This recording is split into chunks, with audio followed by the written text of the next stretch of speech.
It's a part of American history that erupted right here in New England, but it's not often taught in our schools. And we found out there was also a struggle behind the memorial for the Battle of Rhode Island and the unique regiment that fought it. Eyewitness News reporter Walt Buteau has the details in this week's Street Story. When the colonial army was running low on recruits, George Washington gave Rhode Island the okay for slaves and Narragansett Indians to grab a musket. The pounding of sneakers on the cold pavement for the annual Martin Luther King Day Jr. Torch Run draws you to the memorial marked with the names of hundreds of men long gone. From 96 to 2006. Paul Gaines was Rhode Island's first black mayor and one of the forces behind Patriots Park and the Portsmouth Memorial to the Battle of Rhode Island. You realize these were human beings. These were people. These are really people who were battling for freedom of their country, which they didn't have any freedom at all. It was August 29th, 1778. Newport, occupied by the British at that time, and about to make a run at the 1st Regiment. Autonomy Hill here. With the help of some of the toughest soldiers in the world. Some of the battlefield. Portsmouth town historian Jim Garman. The Hessians and British were up the hill to the south. And waiting for them, 225 members of the Rhode Island Regiment digging in.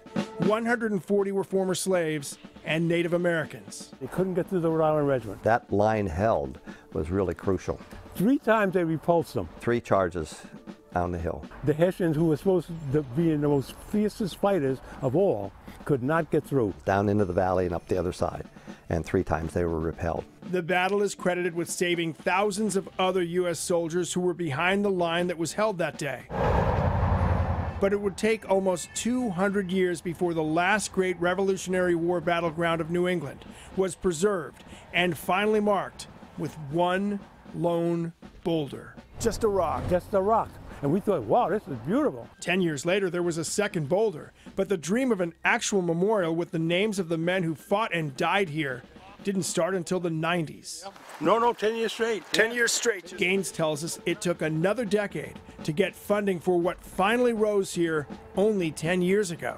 It really shouldn't have taken that long. It should not have taken that long. School kids should be coming out there. Teachers should be using that as a teaching tool to come out, to bring the kids out, the youngsters, and sit and have a lunch and talk about what these soldiers did. American history has been pretty lily-white for a long time. I think that it's a little bit of a balancing act, a better perspective on it.